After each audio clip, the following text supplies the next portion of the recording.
So on this call, we're going to talk to you about how to set up clients the right way with IULs.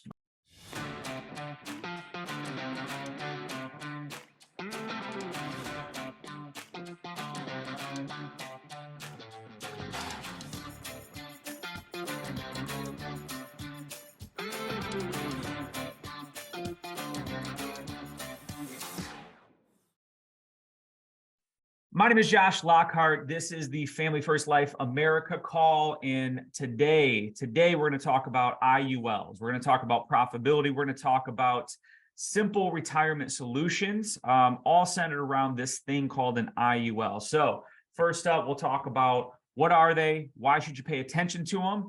Then we're going to talk about the situations to look for and some word tracks on how you can go from maybe, I don't know what this stuff is, I can't even spell IUL, to writing your first IUL, and then we can squeeze it all in. We'll also talk about illustrations, how to present these things, and we're going to try to make it as simple as possible. So if you have never sold an IUL, I just want to know my audience, type an N in the chat. I want to see who I'm talking to. If you've never sold one, N in the chat. Okay.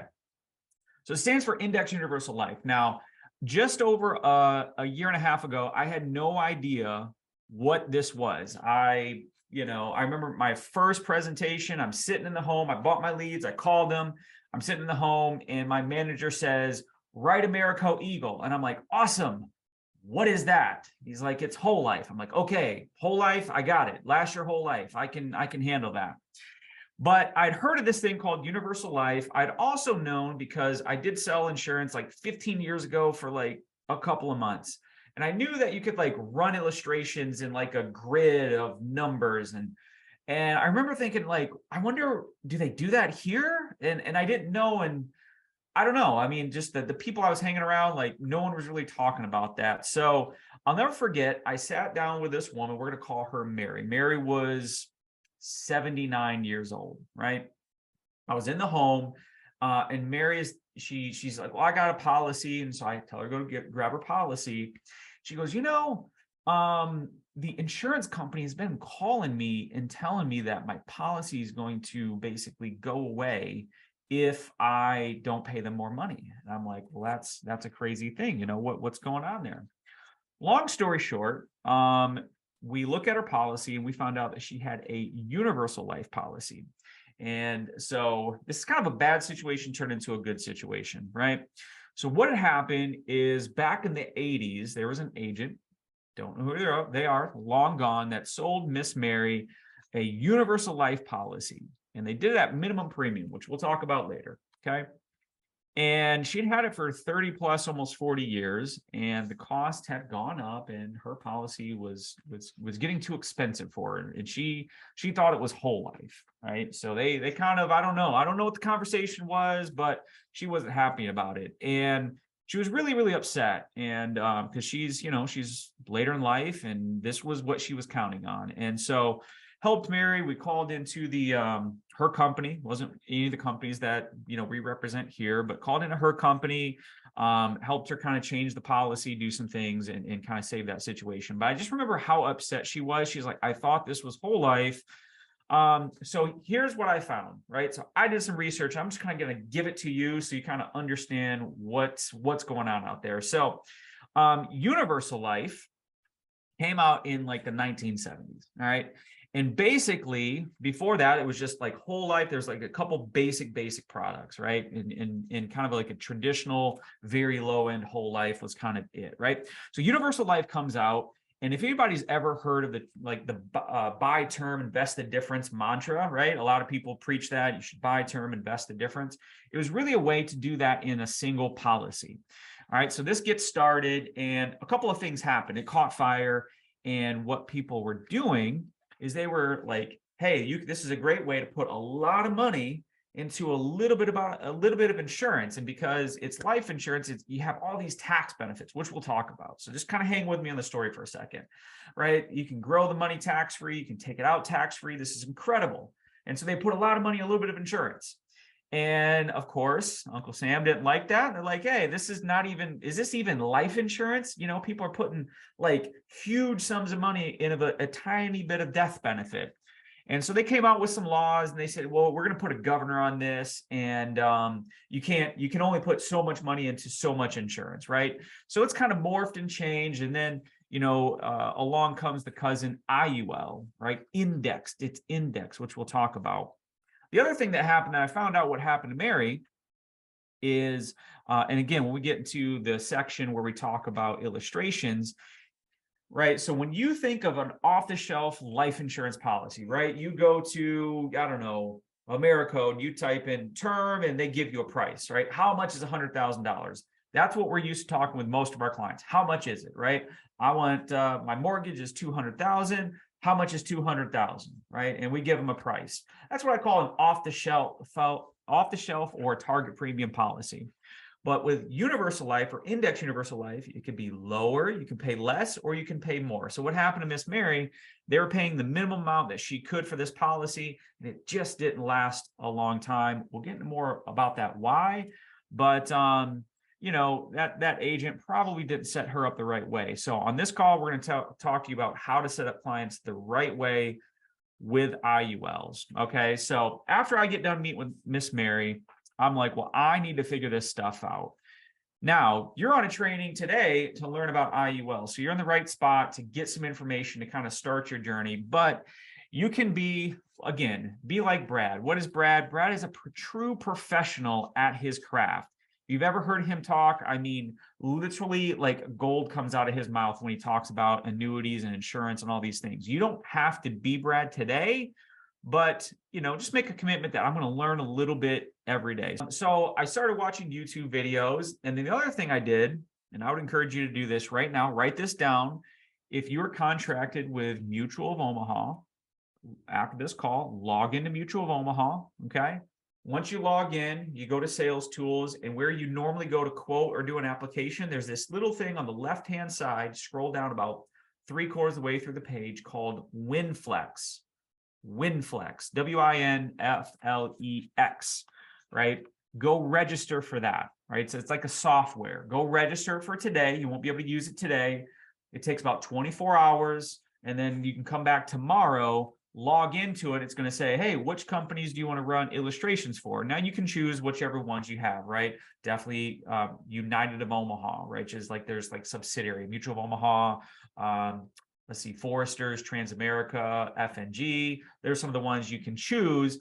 Once you have it set up, then you can start running illustrations. Now, I got set up for it. I don't know how to run an illustration, but I remember the AMS team, FFL, AMS, they ran an illustration for me. And I said, I need to figure this out. Like, I got the in hand. How can I go plug in the numbers on the software to make it look like this? So I went in there and I punched in the numbers and it didn't quite look right. And so I just started reading definitions. Oh, what is Tamara and Defra and Tafra mean? Like, I don't know. So I have to go look that up. Right. And then what is increasing death benefit and what is level death benefit? I have no idea. Let me go look that up. All right. And once you get in there and you start playing with the numbers, where we've probably heard of the concept, there's learned knowledge and activity knowledge. Learned knowledge is when you're watching a video, you're on a training like this, you're learning information. Activity knowledge is either when you're in front of the illustration and you're trying to put it all together and you're like, oh, I'm not quite sure which button to click.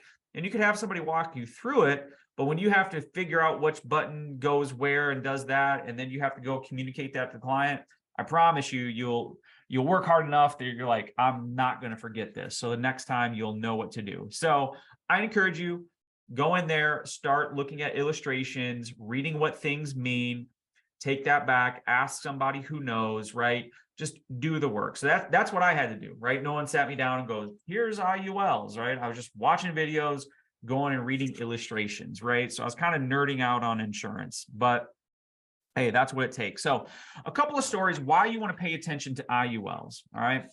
So we're all here, and one thing we do great at FFL is we buy leads of people who have gone out and said, hey, I have some interest in insurance, whether it's final expense or mortgage protection, and we rinse and repeat, rinse and repeat, rinse and repeat. And so last year, if you were here last year, look back at what you spent and what you issued, right? So maybe you spent, whatever, $5,000, $10,000, $20,000 on leads over the course of the year. And then maybe you issued 3 times that, 5 times that, 7 times that. All right. Now you landed wherever you landed. Okay. Now we could talk about that in a different conversation. But what I'm here to talk about is using IULs. You can take that maybe 3x and turn it into a 5 or 7x. You can take the 5x and turn it into maybe a 7 or a 10x in profitability. Okay. And so a couple of stories. All right. So this is how this kind of plays out in, when you're in the trenches, when you're talking to people. So just a couple of weeks ago, I had a gentleman who was a mortgage protection lead, right? Comes in, new mortgage. I get him on the phone, and right away, this guy's pretty healthy. He's like 45 years old. So already I'm like, oh, great. He can definitely qualify. That's what I'm saying in my head. And he made a good bit of money. He made like $22,000 a month. So I'm like, okay, he can definitely afford this. So we start talking about it, and we find based on his mortgage, he was going to do an Americo CBO, which is the cashback option, which, by the way, is also a universal life, if you didn't know that, right? Americo CBO 100, we maxed the plan out, we put all the bells and whistles on it, and it was going to be, I don't remember the exact premium, but it's going to be, $400 a month. Of course, he had a huge income, so that was no big deal. And he goes, this is exactly what I want. And I'm like, yes. And then he goes, wait a minute. You said Americo? And I said, yep, Americo. Now, I'd already asked him, do you have insurance and this type of thing? He said no. But when he heard me say Americo, he goes, you know what? That reminds me, I just got a policy last week. And he goes and grabs it, and he bought, now he forgot it until I said something about Americo. He bought the exact policy that I showed him with all the bells and whistles, maxed out CBO from a different agent, literally a week before I talked to him. So as you could imagine, I went from like, yes, this is great, to like, oh my gosh, I just, I got nothing. I lost the sale, right? So I don't know about you, but like, I don't know if you'd be bummed out, but I was kind of bummed out in that moment, right? So my mind is racing. I'm like, okay, what else could I help this guy with? And I'm looking at the financial inventory. I'm like, okay, he's got his mortgage protection. He's not married. He doesn't have any kids. So we can't, talk about income replacement. Who would that go to? So I say to him, hey, you have your insurance taken care of. You have your mortgage protection taken care of. That is awesome. You're with a great company. You're with the product that I recommend. So like, you're good to go. I said, but you told me you're self-employed, and obviously you have a strong income here. What are you doing to save money? And he goes, I don't know, bank account. And I was like, let me guess, which I'm going to hit on this later. Let me guess, you're self-employed, and you don't like the idea of the 401ks and the IRAs because you're locking your money up. You got to pay taxes on the growth. And if you take it out before 59.5, you're hit with a 10% penalty. He's like, yeah, it stinks. So I said, have you ever heard of IUL, Index Universal Life? And he goes, no. All right. So we start a conversation, and we go through the whole thing. We end up having a couple of meetings, and then he gets a policy from me last week. It was like an IUL for $500 a month. Right. So awesome. So I took a situation where I thought I lost a sale, didn't know what to help him. What would you have done? Would you have just gone, hey, nothing I can do, on to the next? Or would you have kept digging, asked some questions, and found a need and helped him out with a policy? And of course, you get the financial rewards. So that's number one. Number two, young guy. All right. I remember I was out in the field, and anybody's ever gone in the field, right? Sometimes you go to the really nice houses. Sometimes you go to the not so nice houses. So it's kind of having a rough day. It was one of those days with all the no-shows. And I come up to this house, very unassuming house in a very unassuming neighborhood. And I'm talking with this young guy. He's 21 years old. And I'm like, I don't know, like 21-year-old looking for life insurance, no family, no kids, whatever. And he goes, yeah, I want something where I can like grow my money with life insurance. He kept saying that. So I'm like, oh, you have heard about an IUL. Yeah, I watched it on TikTok. So that's another reason that you want to learn about IULs, annuities, infinite banking, all these concepts, because, the market is priming your audience, right? they're watching it on TikTok, YouTube, and Instagram, and you'll run into these people that go, yeah, I want something that's going to save and grow my money. And of course, we were able to help that young man out with an IUL. He was actually saving a great deal of his paycheck. He knew what he wanted. We were able to help with him. So, so that's number two. Number three, another agent, a friend of mine. He's in our agency. All right, because he knew some word tracks and knew some concepts of IUL, and because he told people I sell life insurance, right? So some of us we buy leads, but we don't talk to our family friends. At least tell your family and friends what you do, right? Say I'm in the life insurance business, and at least educate them on what's going on. You don't have to sell them, but at least educate them. So he's at a party, and his friend goes, "You do IULs?" He goes, "Yeah, we do those." And he goes, "Well, I was just looking to get one from somebody, but I don't know them. You're my friend. I trust you. If you can do that, I would rather give you my business." And so he just closed and issued on an IUL for $60,000 a year. Pretty cool, huh? And so you hear the numbers, you hear the stories. So again, this is just number one, pay attention to it. All right. And so, again, now a couple places you're like, well, what lead type should I use for IULs? Well, here's what I would say. Any lead types, all leads work. I've probably sold the most IULs, honestly, off of internet leads from the ILC. You think that, for anybody that's worked those a lot, you're like, isn't that like mostly final expense? I'm telling you, there is gold in those leads. Now, I heard Brad Allen on call say, you might, call, no one's interested. Okay, you run into some junk, you run into, a C lead, a B lead, but then all of a sudden you get somebody and they're like, this is what I'm looking for. Are you the guy to help me? And you're like, yes, I am the guy to help you. No wonder that your phone number was passed to my desk, right? Because I'm the IUL guy. All right. So IULs are great. Here's the concept, basic concept, okay? All right, so whole life we know lasts forever. Term is term. It lasts for 10, 20 years, whatever the case may be. When it's done, it's done. So you have these two types of policies here, right? And an IUL is really under the roof of permanent coverage, and it's kind of like a part of whole life and a part of term. So when you pay your money, remember that buy term, invest the difference situation? Part of the money goes to buy and your renewable term insurance. The rest of the money goes to your compounding cash value account, right? And I always say this in the presentation when I'm talking to clients, it is not invested in the stock market. And we repeat that. It is not invested in the stock market. And I always say it twice because people never hear you the first time. But it's indexed, right? So it follows the market. So you can participate in the upsides, right? So depending on which company and index strategy, I know the IULE, which we love with Mutual Omaha, for like 3 years in a row, one of the main setups, it did like 9.2% interest, right? So which would be great for your money. Of course, if the market goes down like it did last year, my IRA was down like 20%. You're guaranteed not to lose money. You can grow your money tax-free. You can access it tax-free. And then there's no 10% penalty if you take it out before 59.5. You get the death benefit, you get the living benefits, right? So it's kind of all that in one. So you hear that and you go, that's kind of like a Swiss Army knife. It's super cool. So it's really, really good for a couple situations, right?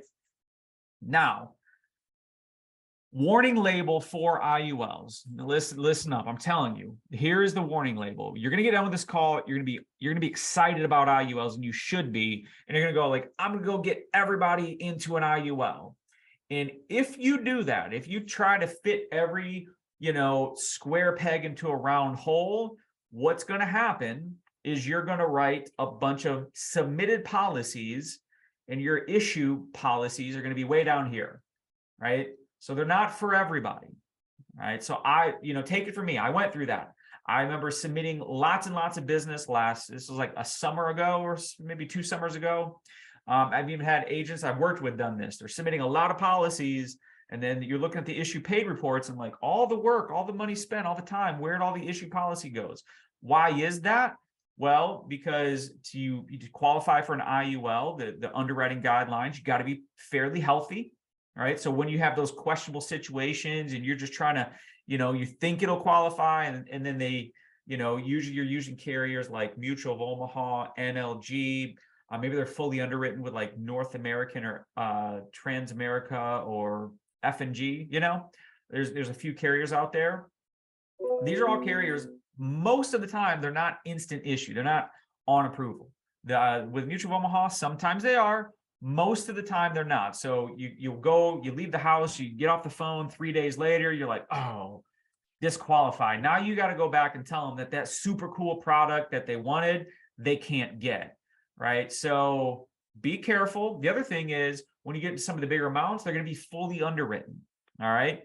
And people will promise you, they'll swear up and down on their mother's life that they'll do the pyramid exam and they'll make the phone call, and they never do it, right? So again, be selective, right? So start having these conversations, start learning about these things. So here we are in March, in December, when you look back at how much money you spent and what you sold and what you issued, you're going to be like, man, I multiplied my profitability, I multiplied my customer base, and I multiplied the amount of policies I had each in household. So I used to be in the property and casualty business.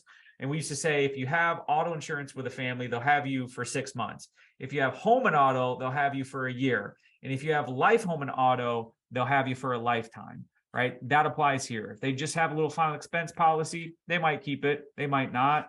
But if you have final expense and mortgage protection, you're their guy. And if they have a vehicle where they're saving and growing their money with you, well, hey, now they're going to tell their whole family about you. So get busy, get learning, ask the questions. You guys have a great day. We'll talk to you soon.